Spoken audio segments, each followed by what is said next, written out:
بونجور. السلام عليكم. في هذا الدرس نريد دراسة هذه المركبة الإلكترونية التي تسمى الموصل الأومي le conducteur ohmique. C'est un dipôle non polarisé ثنائي قطب غير مستقطب يمكن عكس ربطه في الذرة دون أي مشكل. On peut l'inverser dans le circuit sans problème. Il contient 4 anneaux colorés يحتوي على 4 حلقات ملونة 3 adjacentes 3 متقاربة et la 4e isolée والرابعة معزولة. Son symbole normalisé est comme suit. رمزه الموحد كما تلاحظون. Expérience. On observe que l'éclairage de la lampe dans la figure 1 est normal. Par contre, lorsqu'on ajoute un conducteur ohmique, l'éclairage de la lampe devient faible. C'est-à-dire que le conducteur ohmique résiste le passage du courant. On mesure les intensités de chaque ampère-mètre dans chaque figure, les pôles plus et les pôles moins. Le sens de courant. On trouve que l'ampère-mètre 1 indique I1 égale 380 mA. Par contre, l'ampère-mètre 2 indique I2 égale 4,4 mA. Donc, le conducteur ohmique fait diminuer l'intensité du courant, d'où le nom résistance électrique. Interprétation. La faiblesse d'éclairage de la lampe indique que le conducteur ohmique résiste le passage du courant يقاوم مرور التيار الكهربائي en diminuant son intensité, d'où le nom résistance électrique بتخفيض شدته الكهربائية، ومن هنا جاءت تسميته المقاومة الكهربائية. Conclusion. La résistance électrique est une grandeur physique mesurable. المقاومة الكهربائية مقدار فيزيائي قابل للقياس. نرمز له par R symbolisé par R. Son unité internationale, le ohm, symbolisé par oméga. On utilise d'autres unités comme suit. Remarque. Plus la valeur de la résistance est grande, plus l'intensité du courant est faible. Ainsi de suite. C'est-à-dire, plus la valeur de la résistance est petite, plus l'intensité du courant est grande. كلما كانت المقاومة كبيرة كلما كانت شدة التيار منخفضة، والعكس صحيح. Une résistance électrique est branchée toujours dans un circuit en série, mais l'ordre et le sens de branchement n'influent pas sur la valeur de l'intensité du courant électrique. المقاومة الكهربائية تركب دائما على التوالي في الذرة، وتغيير وضعها أو عكسها أثناء التركيب لا يؤثر في عملها. Mesure de la résistance électrique. On peut mesurer la valeur d'une résistance électrique soit par un conducteur ohmique soit par le code de couleur. يمكن قياس المقاومة الكهربائية إما بطريقة الألوان أو باستعمال جهاز الأمتر. Dans la méthode de code de couleur, chaque couleur correspond à un chiffre comme indique le tableau suivant. بطريقة الألوان كل لون على المقاومة مرتبط برقم كما يوضح الجدول التالي. Pour trouver la valeur de la résistance par le code de couleur, il faut tout d'abord placer le conducteur ohmique de façon que l'anneau isolé soit à droite, puis suivez les étapes suivantes. Exemple. La première couleur nous donne le premier chiffre, الوحدات 1. Les unités. La deuxième couleur nous donne le deuxième chiffre, les décimales, العشرات. La troisième couleur nous donne les centaines et les mille et les milliards, etc. المئات والآلاف وعشرة الآلاف إلى غير ذلك. Orange, le nombre 3, on ajoute 3 zéros.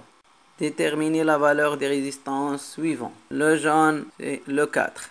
Le violet, c'est 7. La troisième couleur, c'est le noir. On ajoute plus de 0. Donc, R1 égale 47 ohms, etc. R2, R3, R4. Indique sur la figure les couleurs des anneaux de ces résistances. La première couleur, son chiffre est 5, donc c'est la couleur vert. La deuxième couleur, 3, donc orange. La troisième couleur, on ajoute un seul zéro, donc le marron, etc. R2, 1, le marron, 0, le noir, pas de 0, le noir. R3, 2, le rouge, 0, le noir, 2, 0, rouge. Mesure par un ohmmètre ou un multimètre. Un multimètre est un ensemble d'appareils de mesure électrique regroupés dans un seul boîtier. Il contient le voltmètre en continu, le voltmètre en variable, l'ampèremètre, le ohmmètre, etc. Des autres appareils. Pour bien utiliser cet appareil, il faut connaître que cette partie appelée le zone de calibre de voltmètre continu, le zone de calibre de voltmètre variable, le zone de calibre d'ohmmètre, le zone de calibre de ampèremètre. Le multimètre contient un seul pôle moins appelé le pôle COM. Et les trois autres bornes, par exemple ce borne, on peut utiliser comme voltmètre et comme ohmmètre. Si on choisit cette borne et la zone de calibre de voltmètre, on a utilisé comme voltmètre continu. Si on choisit le sélecteur dans la zone de voltmètre variable, on a utilisé comme un voltmètre variable.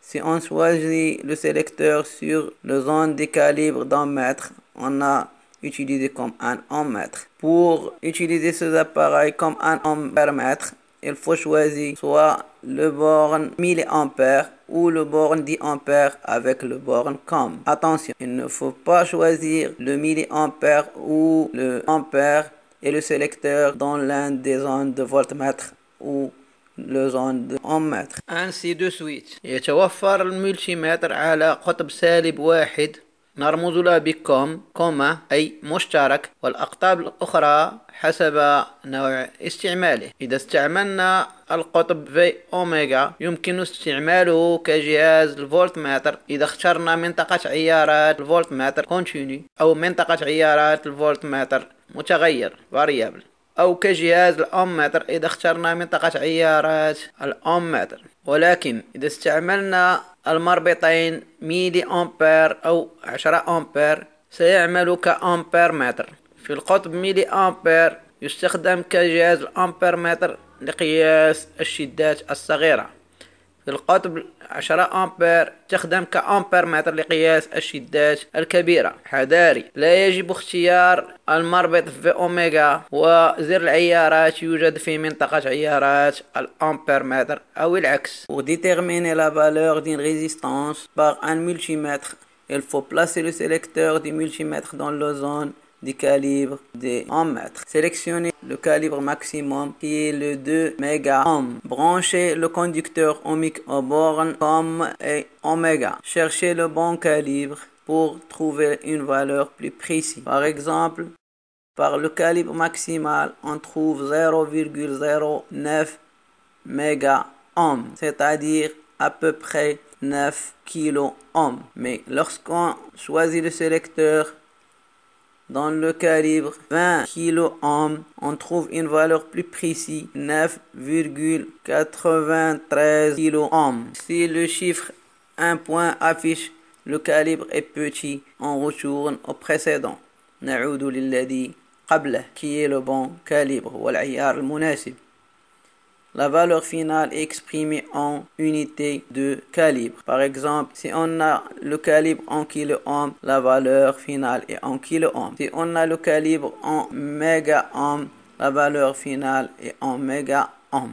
Le multimètre donne des valeurs plus précises que la méthode des codes de couleurs. Les fils métalliques ont également une résistance électrique variée selon le type de matériau. الأسلاك الكهربائية لها أيضا مقاومة كهربائية تختلف حسب نوع المادة، مما يفسر اختلاف موصلية الأجسام، ce qui explique la différence de conductivité des objets. Lorsqu'un fil métallique est fin et long, sa résistance augmente. تزداد مقاومة موصل أومي كلما كان رقيقا وطويلا. Le multimètre dans ce cas est utilisé comme un voltmètre continu. Le bon calibre c'est 20 volts. La valeur finale c'est 4,27 volts. Le multimètre dans ce cas est utilisé comme un ampèremètre. Le calibre est 200 milliampères. La valeur de l'intensité est 184,7 milliampères. Exercice de soutien, modèle d'examen. Cochez la bonne réponse. La tension électrique est toujours mesurée entre deux points. La tension est la différence de potentiel, donc elle est mesurée toujours entre deux points, donc c'est vrai. La lampe est en sous-tension s'il reçoit une tension nettement supérieure à sa tension nominale, inférieure pas supérieure, donc c'est faux. Le sens du branchement d'un conducteur ohmique n'influe pas sur son fonctionnement. Oui, le sens du branchement et l'ordre n'influent pas sur son fonctionnement. Pour obtenir des valeurs plus précises d'une résistance, on règle le multimètre sur le grand calibre. Faux, sur le bon calibre. Complétez le tableau suivant. Puisque l'appareil de mesure est le voltmètre, donc la grandeur physique est la tension électrique. Le symbole U, l'unité, le volt. Le symbole de l'unité, c'est V. Deuxième exercice. On considère le circuit ci-contre. Indiquez sur la figure les signes plus et moins pour le générateur et les appareils de mesure X1 et X2. Le plus est plus long, le moins est plus court. On suit les fils plus, on trouve que le plus. Donc, c'est le moins. On suit les fils plus, on trouve que ce borne c'est le plus. Donc, l'autre est le moins. Les appareils X1 et X2 sont-ils des ampèremètres ou des voltmètres? Puisque X1 est branché en série, donc c'est un ampèremètre. Et puisque X2 est branché en parallèle, donc c'est un voltmètre. La lampe brille-t-elle dans ce circuit justifié? Le diode est branché dans le sens passant, donc la lampe brille. Le sens du courant sort toujours du pôle plus vers le pôle moins. La figure ci-contre représente le conducteur ohmique D1. Déterminez sa résistance électrique. La première couleur est le marron, donc c'est le 1. La deuxième couleur c'est le noir, donc c'est le 0. La troisième couleur, c'est le marron, donc on ajoute un seul 0. Si la troisième couleur est le noir, on n'ajoute aucune 0. Donc la valeur finale R1 égale 100 ohms. La question B. Qu'observe-t-on si on change D1 par un autre conducteur ohmique de résistance électrique R2 égale 200 ohms? Puisque R2 est plus grand que R1, donc l'éclairage de la lampe devient faible et l'intensité aussi diminue, car R2 est plus grand que R1. L'éclairage de la lampe devient fort lorsqu'on change D1 par un autre conducteur D3, sa résistance R3. Comparez les résistances R1 et R3 justifiées. Puisque l'éclairage de la lampe devient fort, donc la deuxième résistance est plus petite que la première. Alors R3 est plus petit que R1 car l'éclairage devient fort. La figure ci-contre dans l'image du signal de l'un des appareils X1, X2. Quel est le nom de cet appareil? C'est un ampèremètre. Quelle est la nature du courant électrique mesuré par cet appareil? L'appareil est réglé sur DC ou égal, pas dans AC. Puisque le sélecteur est dans cette position, donc l'appareil mesure le courant continu. Calculez la valeur indiquée par l'aiguille de cet appareil. Puisque l'appareil est réglé sur DC, on lit sur le côté de DC, donc le calibre est réglé sur 30 milliampères. Alors, on utilise ce côté et on lit sur le cadran de 30, donc grand N égale à 30. Et l'aiguille positionnée sur la valeur 26. On a donc C égale 30 milliampères, grand N égale 30 et petit n, la valeur indiquée par l'aiguille, c'est 26. On fait le calcul avec la relation I égale le calibre fois le nombre de divisions sur le nombre de cadrans, on trouve que la valeur finale I de l'intensité égale 26 milliampères.